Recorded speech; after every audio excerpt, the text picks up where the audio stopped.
actually.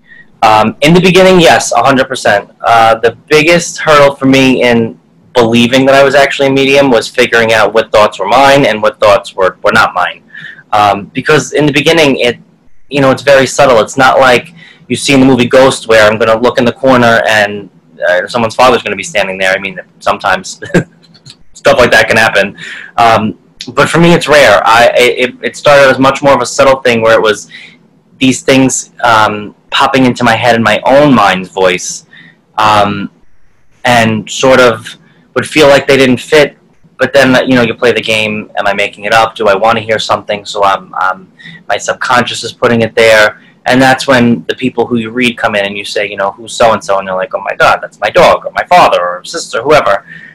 So I sort of, when it came to figuring it out, other people were very instrumental to me figuring out when it was my own thoughts or from spirit, because my thoughts aren't going to know intimate details about your mother who's passed. Your mother's going to tell me that. So once I started doing readings, at first not even professionally, just to whoever was around me, which I'm sure everybody enjoyed, then you kind of get a feel for, okay, so when it's someone in spirit, it's sort of, now it's very clear to me that it doesn't feel like my own. It feels like it comes from a different place.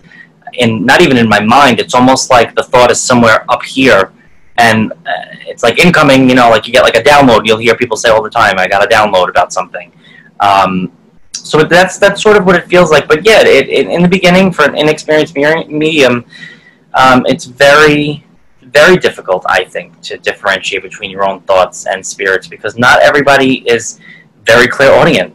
Some people don't hear it; they'll think it's their own thoughts, like I did, or if they get a flash of a picture of something, they'll think, oh, well, maybe I saw it on TV, so that's why I'm seeing it. It's not an easy thing to figure out, especially if you're not trying to work as a medium. If you're someone who mediumship is just kind of happening to, like for me, I was a little bit spoiled because I happen to have known Kim Russo and Doreen Malloy, and I have a cousin who's an astrologer who introduced me to all of her medium friends. So I kind of was thrown into this world with a lot of people guiding me and helping me. So for me, it's like I didn't have a hard time finding any resources of people, or people to bounce some ideas off of or deliver messages to.